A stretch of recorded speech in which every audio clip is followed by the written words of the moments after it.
Welcome to Employment Law Today.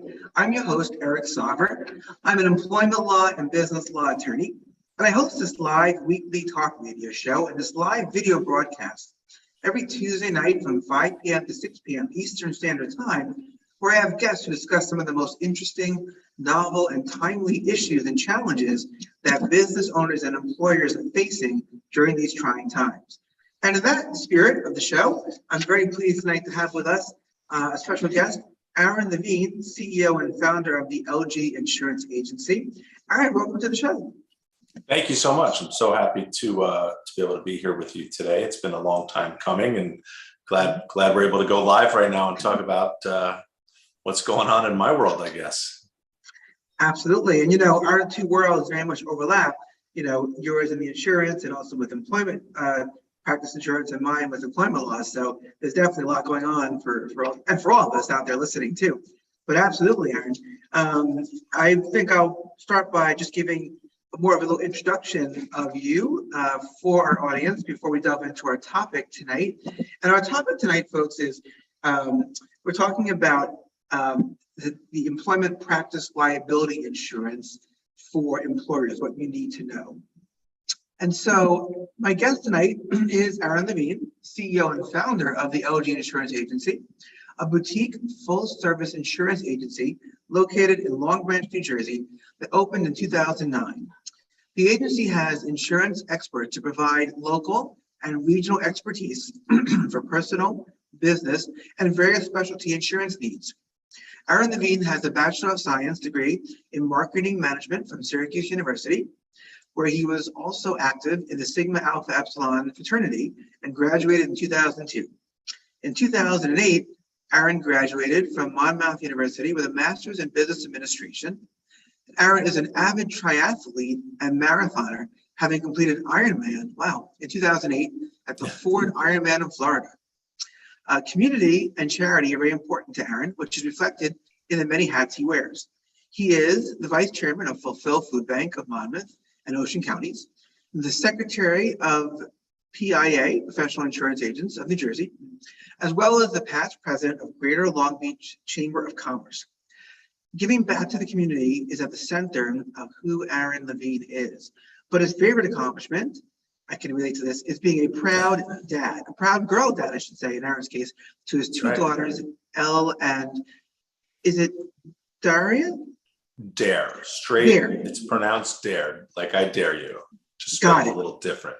Okay, that's one thing I didn't ask you before the show. I think the only part I missed in our discussion conversation.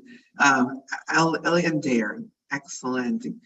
All right, so we're talking again about EPLI, Employer Practice Liability Insurance, what business owners need to know as our topic tonight, folks. And really, this comes down to the fact that the employer-employee relationship, it's a cornerstone of any business. But what happens when things go wrong? What happens when an employee accuses an employer of sexual harassment, discrimination, failure to promote, or fostering a hostile work environment? Most employers don't want to think about these scenarios, but in reality, business owners are statistically more likely to be sued by an employee, that's true, than any vendor, customer, supplier, or third party. High legal costs, lost time, and the court of public opinion all contribute to the high overall cost of dealing with claims of company misconduct from an employee. So on tonight's episode of Employment Law Today, please join me and our guest tonight, insurance agency founder Aaron Levine, on a discussion of the value and the benefit of having employment practices liability insurance, also abbreviated as EPLI. We'll be discussing what it is. What is it? When should a business owner consider purchasing EPLI? What is covered, what is not protected, and under what circumstances? Learn the answers to these questions on our show this evening. And with that, I will get into the questions, our nice, great discussion with our guest, Aaron. So, Aaron, the first question I asked all my guests, because I'm fascinated by the answer, is tell our listeners a little bit more about yourself, but mainly, what inspired you to choose a career in insurance? And then what motivated you to prompt or to rather found and create the LG Insurance Agency?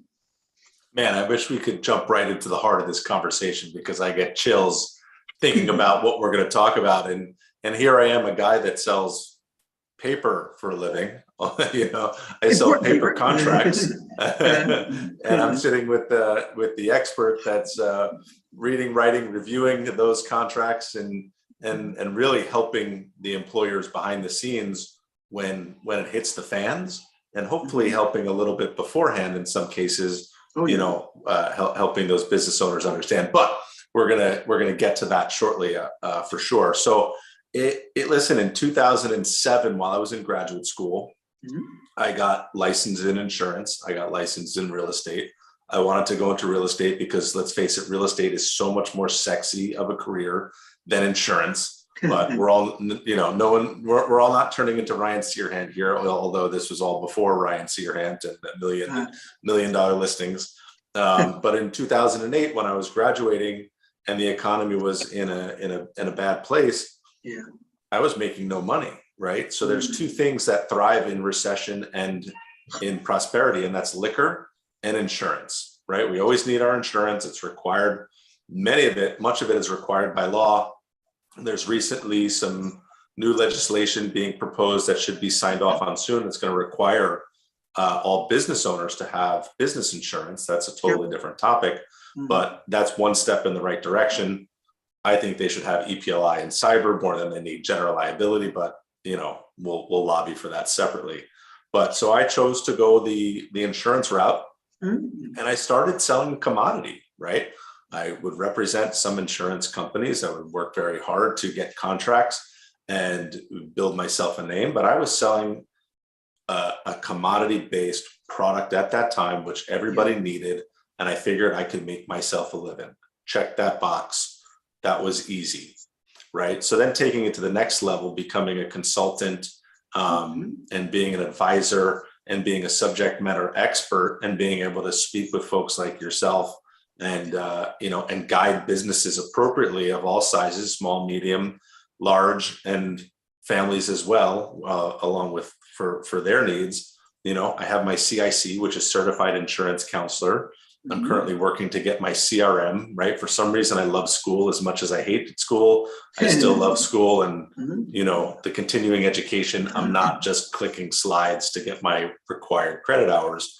I want to continue to better myself. And these conversations do that as well, right? So I've advanced myself and my business from a one-person shop to now we are 13 people strong. We're 14 years or so going. And we're having a good time, and we're doing the best that we can do to help businesses and individuals and families along with their insurance portfolios. Times are tough in this inflationary environment, which we're going to get into, because that's also affecting the EPLI products that we're able to sell and help people purchase.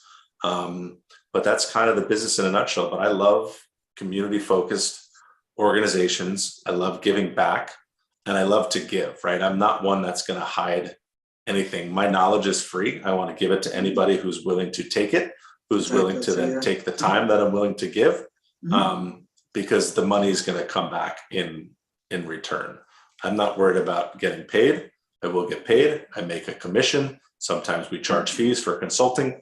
But when I can give back, I know the universe is going to just bring it back to myself. So charitable organizations, industry associations where I can help other agents and individuals thrive is really more my passion project. Call it a hobby, but I really enjoy doing that on the side, on top of the insurance stuff and being home with the kids.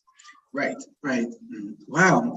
It's interesting, Aaron, taking one of those later points you made first, as you were speaking about, not being stingy, being generous with your time, right? Trusting that there'll be enough that, be taken care of. I'm paraphrasing financially and stuff. I was thinking to myself, wow, this guy really trusts the universe. And then you use that exact phrase, like trusting the universe. I tend to share that approach as well. I think if we're too caught up, in like trying to get, paid for every minute or watching the clock, it comes out in how we interact with folks, but also just we don't give that spirit of service and community that you talked about there. And also just very interesting to hear your earlier story about real estate and then the recession hitting and having that, I guess, choice to make. And I think, it sounds like you made the right choice. I imagine that, owning a liquor store could be probably maybe a little repetitive and boring. Maybe it's not fulfilling, So there's two things. Maybe it's still to come. I don't know what I want to do when I grow up. There you go. Right. Still working on those, those things too, right? Absolutely, but good to also congratulate you on success. Good to hear that, starting as a one person, one man operation and growing to 13. It's impressive. Yeah. So that's excellent. It's a good kind of basis to start, maybe leap into our conversation, which is about, right, this insurance. And mainly, I think we're really talking about employment practices liability insurance. So I guess my second question for you, Aaron, is you can tell our audience, explain to them, what is employment practices, liability insurance, or EPLI? Like, what is the scope of coverage? How does it work, and which businesses might benefit most from that kind of coverage? Yeah, employment practices liability insurance, EPLI, if I had a choice to sell a business owner one policy, it potentially would be the EPLI policy or a cyber policy, depending on the type of business. But for our purposes today, it's definitely EPLI.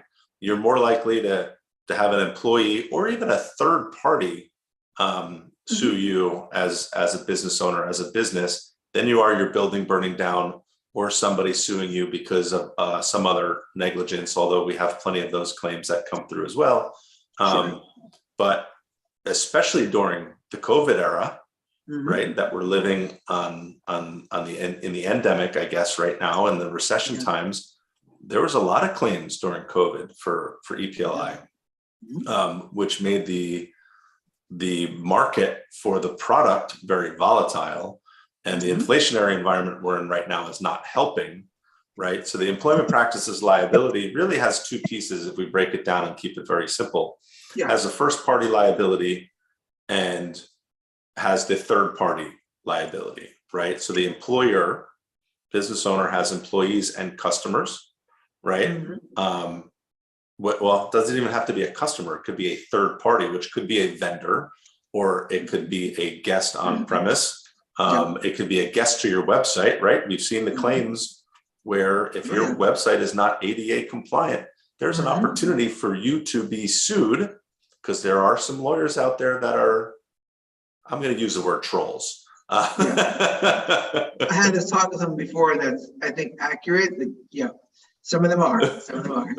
Some of them are, and they're out there seeking, to make a quick buck on somebody that's not compliant appropriately. But if you have an EPLI policy, in many cases, you're going to be protected from an ADA related issue as well as your employee related issue.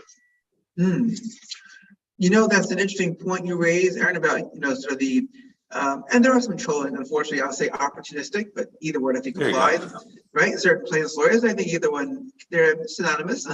But, I'll say that, I think a great point and a great example, the ADA compliant website. A lot of people don't have that. They don't realize that, there's someone that can't use it or says they can't, they can try to sue you. I think it goes to that point that a lot of folks think, well, I don't break the law. I'm a good person. We're a good business. We all get along great. So we don't need this. And that's something I think, it's funny. We're, believe it or not, at our first commercial break already. Time flies when you're having fun. But when we come back, I would love to talk more about that point, including the fact that you might need this insurance and the scope of it, but also just you might need it even if you're, you think you're a stand-up gal or guy or person, or that, that just can come in handy. So when we come back, we'll talk more about that question, about what it is and how it works, EPLI that is, and we'll talk about, the benefits of businesses. So stick around. You're listening to Employment Law Today, maybe you're watching the show. I'm your host, Aaron Saver. Our guest tonight, Aaron Levine, the OG Insurance Agency, and we'll be right back. Are you a business owner? Do you want to be a business owner? Do you work with business owners? Hi, I'm Stephen Fry, your small and medium-sized business or SMB guy, and I'm the host of the new show, Always Friday. While I love to have fun on my show, we take those Friday feelings of freedom and clarity to discuss popular topics on the minds of SMBs today. Please join me and my various special guests on Friday at 11 a.m. on talkradio.nyc. Are you a conscious co-creator? Are you on a quest to raise your vibration and your consciousness? I'm Sam Leibowitz, your conscious consultant. And on my show, The Conscious Consultant Hour, Awakening Humanity, we will touch upon all these topics and more. Listen live at our new time on Thursdays at 12 noon Eastern Time. That's The Conscious Consultant Hour, Awakening Humanity, Thursdays, 12 noon on talkradio.nyc.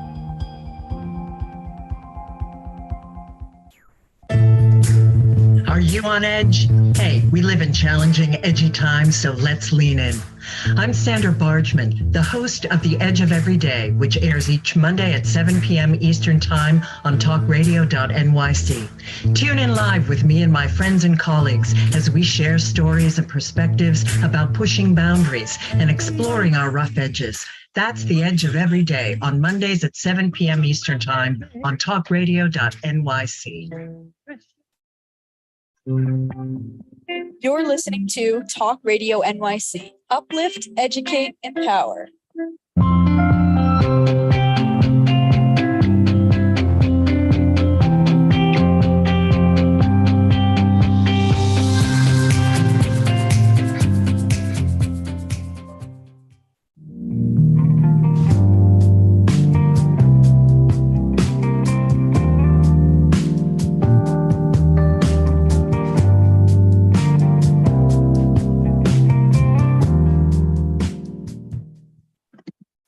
Welcome back to Employment Law Today. I'm your host, Eric Sauber. I'm an employment law, business law attorney. And so this topic tonight is one that I'm quite familiar with, and I think it's a really important one for people to consider. You know, we need folks like Aaron Levine out there, you know, with employment practices, liability insurance, and other insurance to offer to protect your business, much like you have in your house, insurance against a flood or fire, God forbid, if that strikes you protected. You know, before the break, and that first commercial break always comes up quick on my guests. But before that break, I asked Aaron about, for those joining us late, I asked, you know, tell us a bit about EPLI, like the scope of coverage, how it works, and then which businesses might most benefit from it. So Aaron was talking about, you know, that in terms of how you can be sued. But yeah, the floor is all yours, Aaron. Love to hear more about that. Yeah, so, you know, we were talking about the fact that it's one of my favorite policies for a business owner to purchase. Yeah. I'd prefer them to purchase an EPLI policy than a fire policy if I had a choice. But obviously we want everybody to be as well-rounded as possible, because again, I don't want to leave myself open to exposure when it comes down to it, right? It's the cost of doing business is increasing across the board, and we just need to make sure that we're well set up for it. But we got into the third-party liability piece a little bit of the employment practices liability policy, right? We have the first party and the third party. So talking about the third party is your vendors, your guests on premise. And that also ties into potentially an ADA compliance situation, right? If you don't have an ADA compliant facility, if you don't have a ramp, if you don't have an ADA compliant bathroom, right? There are things where you need to be as a business owner, unless you're grandfathered in, that's above my pay grade. Eric, you want to talk on that, that's fine. Oh, sure. Yeah. Regardless, as a business owner, if you are served, you have a duty to defend yourself, right? The defense coverage is going to be the most important, and probably the most expensive piece of these insurance claims for employment practices. Liability, whether it's ADA or it's harassment, wrongful termination, so on and so forth. So, you know, we want to make sure that a good policy is written that includes that third party. And we also want to include retroactive coverage in that third party as well, right? Granted, you can't buy a policy if you know you have a claim situation. That's committing fraud. However, you want to buy a policy and maintain retro coverage just in case something may have happened that you didn't know about. Statute of limitations is coming up close, and then you're served, right? So we want to make sure that the policies are well written, and maintaining consistent coverage is going to be important to then maintain those retroactive dates as well. It's going to expand your coverage beyond what it is as the policy periods continue to accumulate, because most EPLI policies are written on a claims made basis, right? So claims made is you have to have insurance when you are served. It's not occurrence. where if something happened 2 years ago, you were then served, it goes back to the old policy. Claims made policies, the claim is when you are served. Hence why then there's tails available. All right. I'm going off the deep end here a little bit. That's right. But, I think this is such an important coverage, and I'm so passionate about it that I think every business owner should have it. Anybody that has employees, maybe your ones and twos probably don't, but the ones and twos, guess what? It's going to be $500, $600, $700 a year for those policies, right? The 100 to 1,000 or 1,000 to 10,000 employees, those policies are going to probably be a little bit more expensive, and they're probably going to have significantly higher deductibles. Sure. But as you get into those larger businesses, there may be some general counsel in-house that can start and be retained as part of the defense process, and you're able to vet the claims a little bit better, right? Right. But bigger businesses, bigger pockets, higher risk for a larger lawsuit potentially coming against you. So, and also more employees, so the more chance of more people might be suing. You might have an issue that impacts 35 people if some pay, say, wage discrepancy or issue came up, right? There's also that liability factor as well, I think. That's a great comment, because I ran into a situation with a client. They're a restaurant chain. They have several units, and as they were growing, we were putting an EPLI policy at each individual location, because they were very inexpensive. They were $5,000, $6,000, $7,000 a year for these little policies with $5,000 or $10,000 deductibles. I had a situation where one employee was on the payroll at two different locations. An incident occurred that involved two different people. I have two claims at two different locations, two different deductibles to meet, and what a pain in the neck it was. So, I learned my lesson. We got out of that one pretty inexpensively, so it wasn't a big deal. But now this same restaurant chain has one very large EPLI policy, with one large deductible that covers all of their locations. They're now, they're doing significant revenue. They're not 3 and 4 units anymore. But, those occurrences that happens, claims that happen, right? Class action claims that can happen for, especially in the wage and hour space, can be very difficult. And if you need to defend multiple claims, well, hopefully you only have one deductible at that time. I think it's great, Aaron, you talk about some kind of general concepts like the risk and what happens and why we need this type of coverage. And then you filled in the details, color there in terms of like how much deductible might be and how much their policy might cost, $5,000, $6,000, $7,000 more for a bigger company. I think it's important. I think, people often don't hear the specific numbers for things like cyber insurance or insurance policies, and they assume it's going to be some astronomical break the bank number, and then they're surprised, like, wait, cyber security insurance costs how much? But then a ransomware attack could destroy me for how much? So it's interesting when you factor that in, right? That it's we're talking about like small amounts here, especially comparatively. You pointed out a good point that litigation can be expensive, both in terms of the potential award to an employee and the legal fees, the cost, right, to defend. Because I know, as an employment lawyer and defending companies, I'd much rather they come to me for the compliance in advance. How can we get them up to speed? How can we train middle management not to create situations of implicit bias or microaggressions? How can we follow the wage and hour laws and such? But often people make mistakes, and those mistakes, even a good-natured one that's not malicious, can be very costly. Ask anybody who's been sued, like a restaurant, about overtime violations or tip pooling, discrepancies. So I just think, you raised some good points there about the scope. And I'm wondering if you can share with us all, like, in terms of what the policy might cover. So I'm a business and I have 12 employees, and, I get sued. Like, does it cover the attorney's fees to defend? Does it cover the award or some combination thereof? Right. So policies are going to vary based on the insurance company issuing the policy. right? So putting my disclosure in there. With the caveats, yes. It's important though, Eric. Am I safe, Eric, on this? Am I allowed to talk about it? Right. Absolutely. So every policy is going to be slightly different. And Yeah.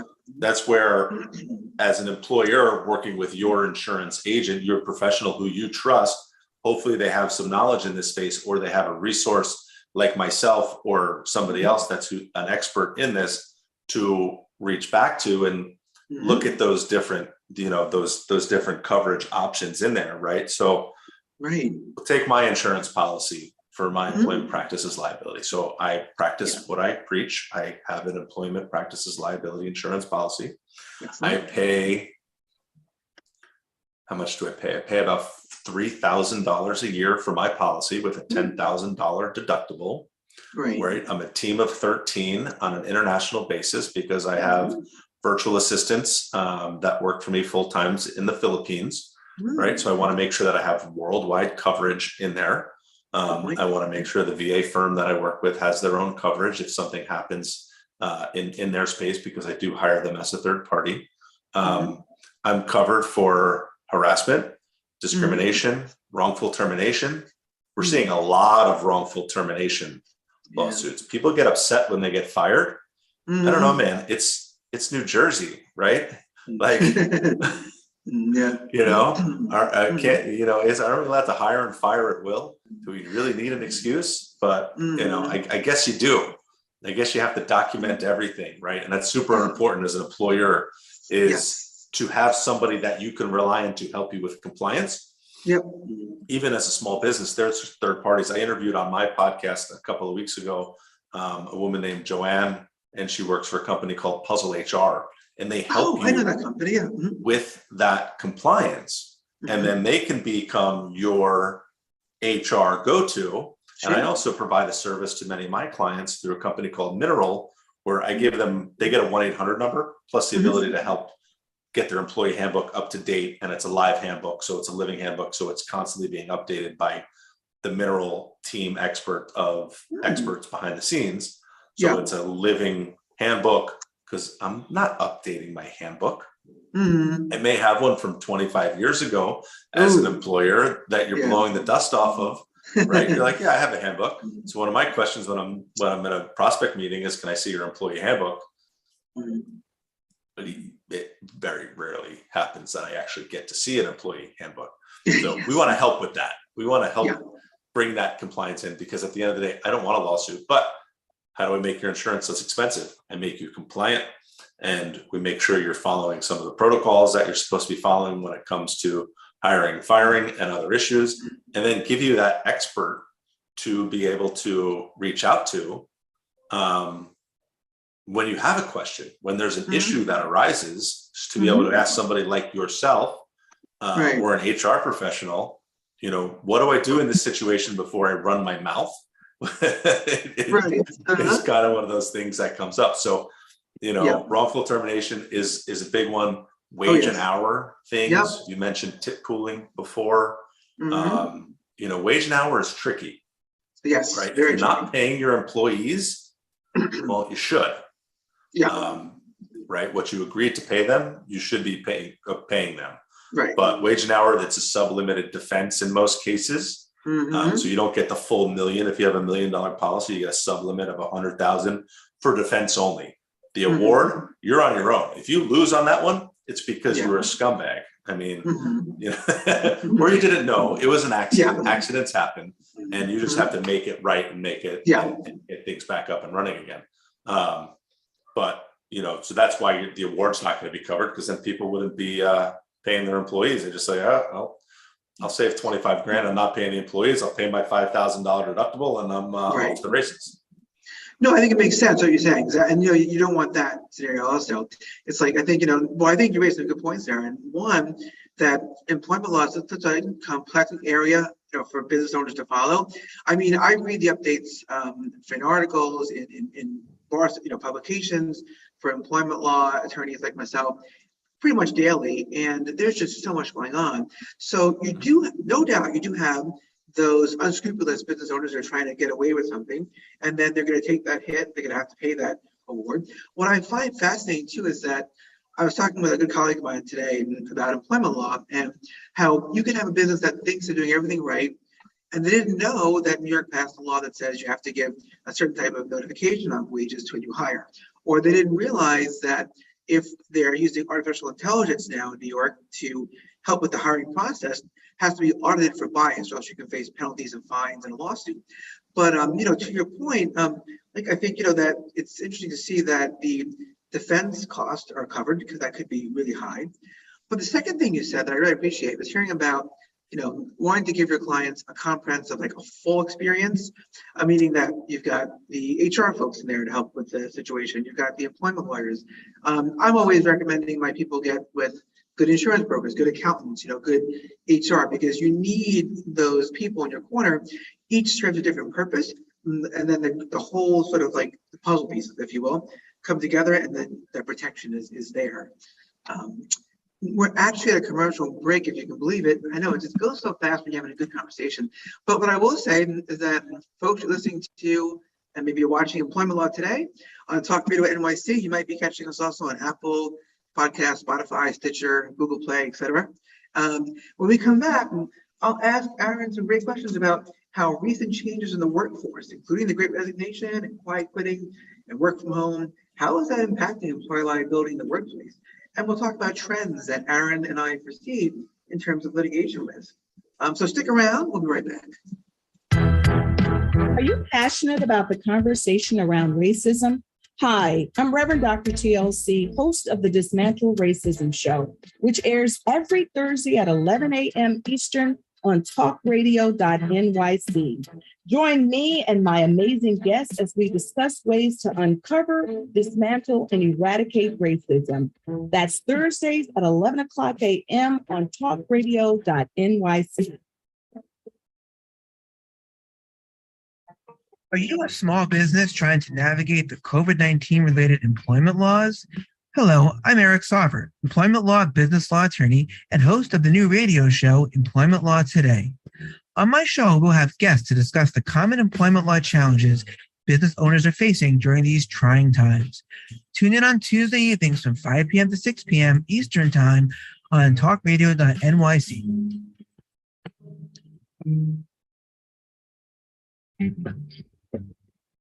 Hey everybody, it's Tommy D, the nonprofit sector connector, coming at you from my attic. Each week here on talkradio.nyc, I host a program, Philanthropy in Focus. Nonprofits impact us each and every day, and it's my focus to help them amplify their message and tell their story. Listen each week at 10 a.m. Eastern Standard Time until 11 a.m. Eastern Standard Time, right here on talkradio.nyc.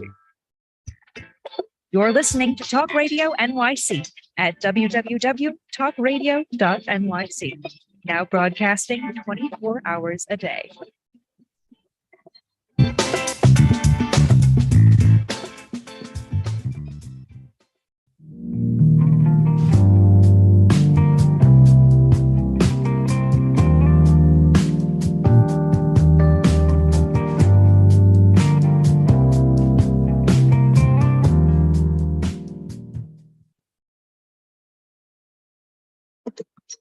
Take two. Welcome back to Employment Law Today. I'm your host, Aaron Sauvert. I'm an employment law attorney. Our guest tonight, Aaron Levine, is the founder and CEO of OG Insurance Agency. And we're talking about EPLI, folks. Like we're really talking about Employment Practices Liability Insurance and what it is, what it protects, what it does, why you need to have it. And, Aaron, I hear everything you're saying. And as you know, I do litigation defense for a living. I also do a lot of compliance and consulting in the employment labor law arena. And I've seen, how many clients come to me and say that they don't need this because they're a small business, right? They're a family owner. They're tight like family. Like they say, like they can't imagine any of my employees, suing me at any point. Or they say, we're so small that people wouldn't sue us because they have bigger fish to fry. And I'm wondering, you've kind of touched upon that a bit with all these scenarios. So what were your thoughts about that from an insurance perspective? You're getting sued. Answer, but good to hear you're getting sued. That's my answer. I don't care who you are or what you do. You're getting sued, right? My first EPLI claim that I ever experienced was a discrimination claim. It was age discrimination for a bar and restaurant, nightclub, very swanky style nightclub that was hiring cocktail waitresses. In the job description, they used the word girls. We are looking for girls as cocktail waitresses. Well, a 50-year-old woman went in and applied, and she didn't get the job. She then took the job ad and said, I was not hired because they're only looking for girls. Hence, they're discriminating against me. Right? That was my first EPLI claim experience. And I think it paid out like $10,000, right? Right. Was it a setup? Who knows? But it was a lesson learned is, and we're going back probably 8 or 9 years now. When EPLI was out there and things were happening, but it wasn't as popular as it is today, and as important as it is today, right? So the age discrimination, race discrimination. I had a race discrimination one that paid out over $100,000. Come to find out that the victim, so to speak, was a repeat offender for filing lawsuits on race discrimination on the job site. Right. It's unbelievable how things are out there and how sensitive you have to be to age, race, gender. I have not had a gender discrimination suit yet. I can only imagine that one is coming. Here's a good one. New York State requires a disability insurance policy to be purchased.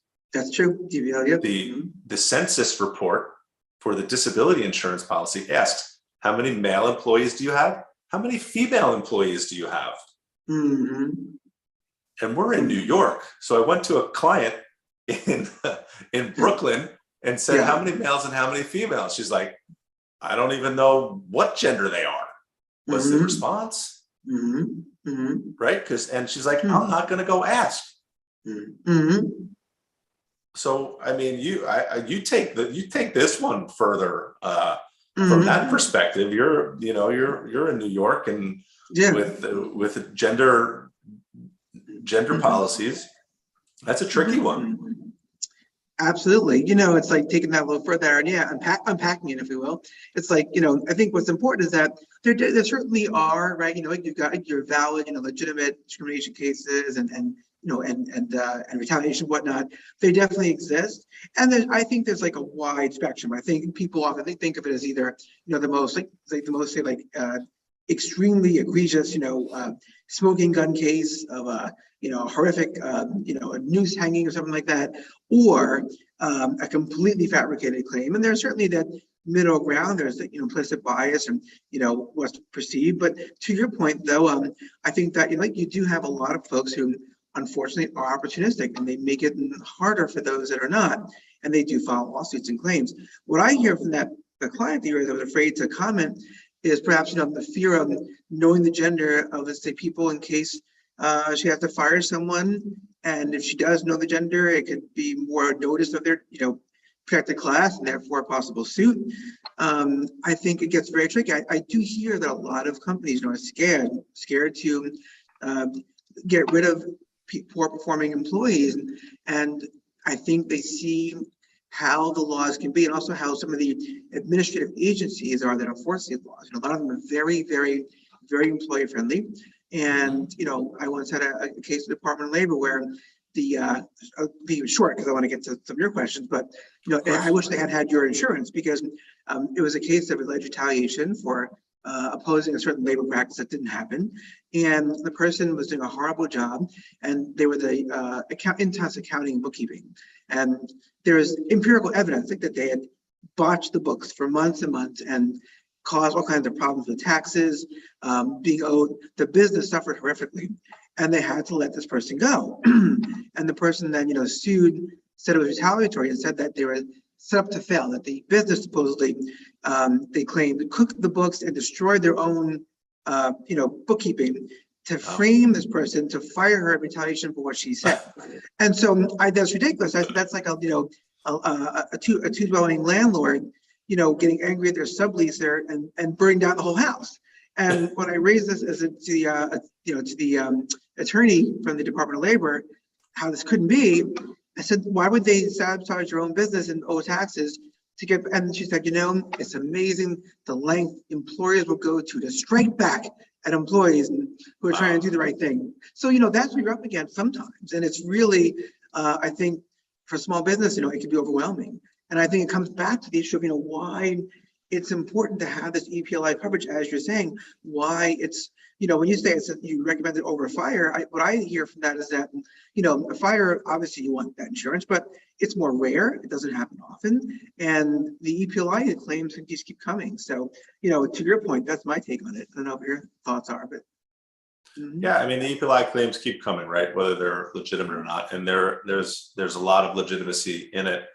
We posted something on our social media the other day. I think the 2021 statistic for insurance fraud was somewhere in the $300 billion range. So there is that to contend with on all lines of insurance, whether it be automobile or professional lines. But it's very tricky to be an employer and to protect yourself as an employer from your employees and the general public, so to speak, right? One of my favorite policies of EPLI that I sold was to a restaurant, longtime client of mine, good friends, two owners, one owner, very business, very clean, straight and narrow. Other owner, we're going to describe him as the long beard, the tattoos, the filthy mouth, right? We'll walk around and slap girls on the butt, right? Wow, so can't do that. Owner A, I'm like, we gotta put this policy in place. We got for him. He's like, all right, don't ever tell him about it. So, so it's one of those where we bought the insurance on the side to make sure that they had it, and knock on wood, they're the restaurant that hasn't been sued for wrongful termination or harassment yet, right? Like you get what you get when you expect it when you go there, I guess, kind of thing. But even if a customer felt threatened or endangered, they could retaliate with legal action. So as an employer, you just want to protect yourself from all things that you should protect yourself from, because you don't want to lose your business or your home or your assets or anything else over one of these cases where you are then stuck defending yourself against something that happened, and then you can't afford your legal bills. Then what do? You have no choice but to close the business at that point. And I'd hate to see anybody have to really go through that. We saw a lot of claims during COVID, wrongful termination, whistleblower, people afraid to go back to work, people afraid to go to work. I think there was a huge spike during COVID, and it's changed a lot of the policies that we write today, mostly in premium and deductible, right? We've seen the premiums go up and the deductibles go up. The coverage, the base coverage of first party, third party, retroactive, and wage and hour sublimits have pretty much stayed the same.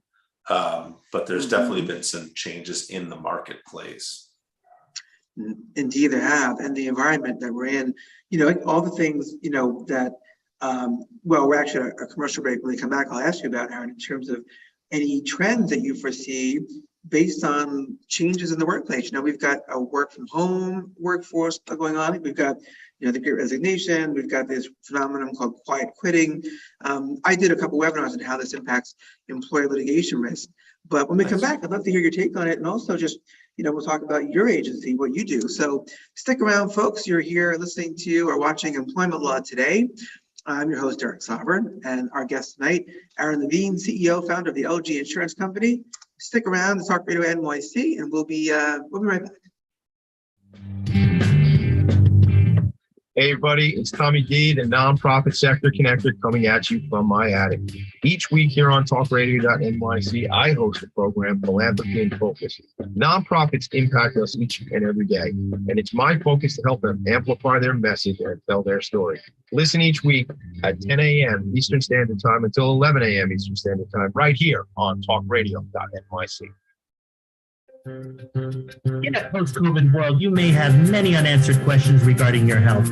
Are you looking to live a healthier lifestyle? Do you have a desire to learn more about mental health and enhance your quality of life? Or do you just want to participate in self-understanding and awareness? I'm Frank R. Harrison, host of Frank About Health, and each Thursday, I will tackle these questions and work to enlighten you. Tune in every Thursday at 5 p.m. on talkradio.nyc, and I will be frank about health to advocate for all of us.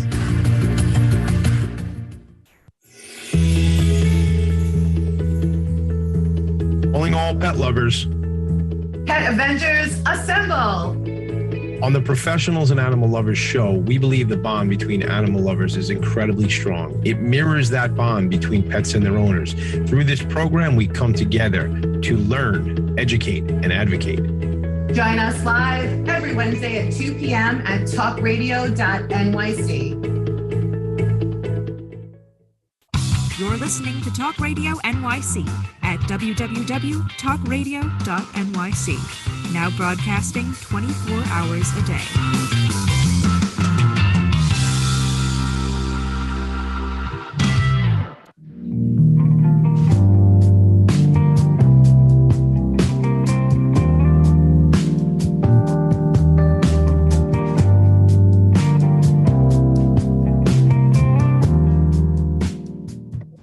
Welcome back to Employment Law Today. I'm still your host, Eric Sauber, employment law attorney, and here tonight is Aaron Levine, founder of the LG Insurance Agency, which sells various types of comprehensive insurance, including the EPLI, our topic tonight, Employment Practices Liability Insurance. And, you know, in these times, really, we're seeing someone talking about what it is, what it covers, what it costs, what it protects.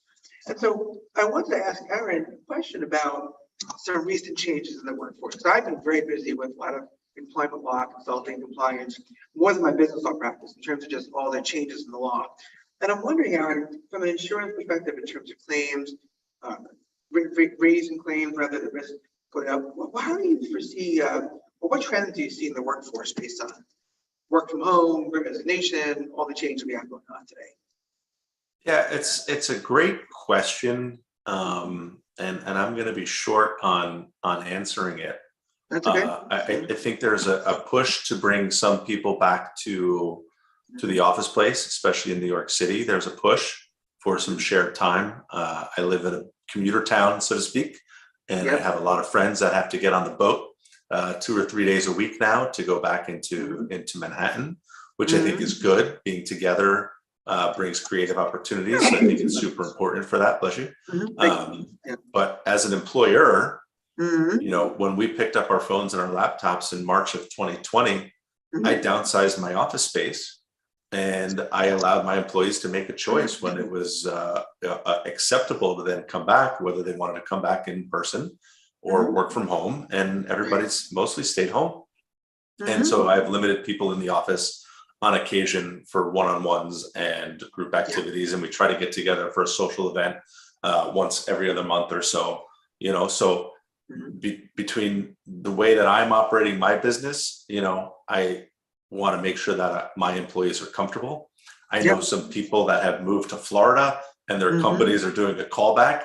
I'm curious to see how those situations work out. Those are the companies that are going to be calling you for advice because they're not going to know how to handle it. Probably. How the commute from Florida back to the, because you know there's quite a few tricky situations out there, and then there's going to be exceptions made for some. And why did you make an exception for that person and not for me? So I see a lot of issues, and you know I see some strong negotiating occurring between employees and employers to find that common ground. It's when you're not flexible and you're not working together, employee-employer, that situations can arise unless it's a hard stance employer-based. And you know that then you're going to take what's going to come, right? So there's definitely some issues. Great resignation. Everybody's short on labor, right? Everybody's short of help right now, regardless of the industry, whether it's professional service, bus companies, right? Where's the bus drivers? You know, those stick out in my head big time. We lost all the bus drivers, and you know, and restaurant and the hospitality space. We're short on cooks. We're short on servers. You know, I write a lot of insurance in the hospitality space. I love insuring restaurants. It's kind of my niche, and they are in high need of employment practices liability insurance. Because it's maybe not you as the owner, it's the manager that does something stupid, makes that mistake where you get sued for not protecting the underemployee as well. So I'm going to let you, take a minute and speak on the Great Resignation and where you see things going. Also curious. Sure, absolutely. I definitely see an increase in potential risk of claims. I think that a couple of things happen. Number one, I think with the work from home, for example, you've got different states' laws apply around paid leave and around who can come in under what circumstances, what an accommodation request looks like to stay home based on disability. That's a factor. I think that you have a lot more conflict and disputes between employers and employees. We have a clashing of interests. And I think that often will bring the increased risk of lawsuits. With respect to the Great Resignation, what I found and noticed is that when people are resigning in say, larger numbers, if they don't have another job lined up per se, some might think, well, I've got nothing to lose by making a claim of hostile work environment, a claim of a toxic work environment, a claim of constructive discharge, and see what sticks. And so they might be trying to negotiate, use that claim to leverage higher severance. And again, I'm not trying to imply that there are no situations that exist, valid ones of people being pushed out of work for abuse, and there's no excuse for that, toxicity, racism in the workplace. But I do see that what I'm seeing is there are more and more, I guess there's more room for clashes, Aaron, and therefore more chances for litigation, which means I'm getting more calls, but I can call you and tell my clients to come to you, which brings me to a final question for you, which is like, how does LG Insurance Agency work with business owners, and also what methods or philosophies distinguish you from other, insurance consulting firms? Yeah, I tell everybody I'm a simple guy, right? I'm available, right? I just make myself available. I create time for people who are then worth my time, and potential business owners are worth my time. And I love to have initial conversations. I have a great team to handle setting up the insurance products behind it, but leading the charge. But I love speaking with employers long before there's an issue, right? Let's get to it early. And we can also review current EPLI policies and make some recommendations or some changes, and see what might be better for you as an employer, right? Every business owner, every business is going to have a different risk tolerance level when it comes to coverage, coverage amounts, coverage breadth, and also the deductible that comes with it. So there's a lot of different things that we can do, and we have the availability and the ability and the knowledge to understand how those things work. I said earlier, talk to your local insurance agent, your professional that you rely on for everything. He might not be an expert. She might not be an expert. They might not be an expert. True. That's where agents that work with you have that additional resource, where I can shoot you a text, Eric, I've got this question. How should we maybe approach this? Sure. We get a little bit of free advice in there, right? Sure. You're giving your knowledge to be able to help somebody proactively, and then in turn, they may need your services at some point. So we want to just consult. We want to be there for employers. I don't want to just sell an employment practices liability policy to you. It's not worth my time or effort or my risk to have a single piece of the pie. I want to make sure we're working on the full program, and then also put some of those value added pieces in there, like the mineral relationship to help you with employee handbooks if you don't have that already set up through another relationship, right? That costs me money. I pay $7,000 already this year for using that services to give it away for free, right? So I'm paying for it so that I can then give it away. And I love being able to do things like that to differentiate myself, like you said, being able to offer services and consult and guide and manage risk or mitigate risk, however we want to put it. At the end of the day, we don't want to claim. That's the worst thing that we could have. We want good insurance, but we never want to use it. Yes. Right. When it's there, everybody wants the best. But if you buy the cheapest, you're not going to have the best. So you want to make sure you have the right value mix in the middle. That's the right setup for your business. Sounds great, Aaron. It really sounds truly terrific. I'm glad that you're sharing this with us tonight. We've got about 2.5 minutes left till the end. So I'll turn the floor over to you to also share about any podcast, or how we can contact you, like website, contact information, upcoming events? The floor is yours. Yeah, I'm leaving right now, headed to an event. I'm out networking a lot down in the Jersey Shore. I'm headed to Atlantic City to do an event that I'm sponsoring for real estate contingency. But I have my podcast. It's the ...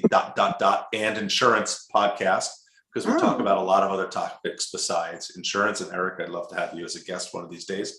I love that. That'd be great. I think we need to continue this conversation because we have so much more that we can talk about. But find me on Instagram.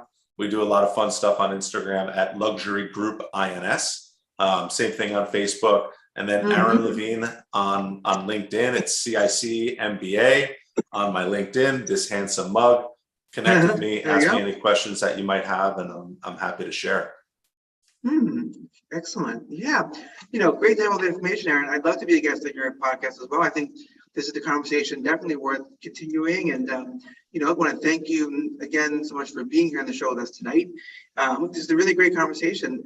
I was saying to you earlier, it's amazing how the time flies. People often ask me, what can I cover in, we have a whole hour. I'll never get this. There's not air to fill. And then these topics are so important, and they're just so rich in the depth. So I want to thank you again, Aaron, for being on the show. That's Aaron Levine, CEO and founder of the LG Insurance Agency. You can reach Aaron at all the places he mentioned on social media and his website.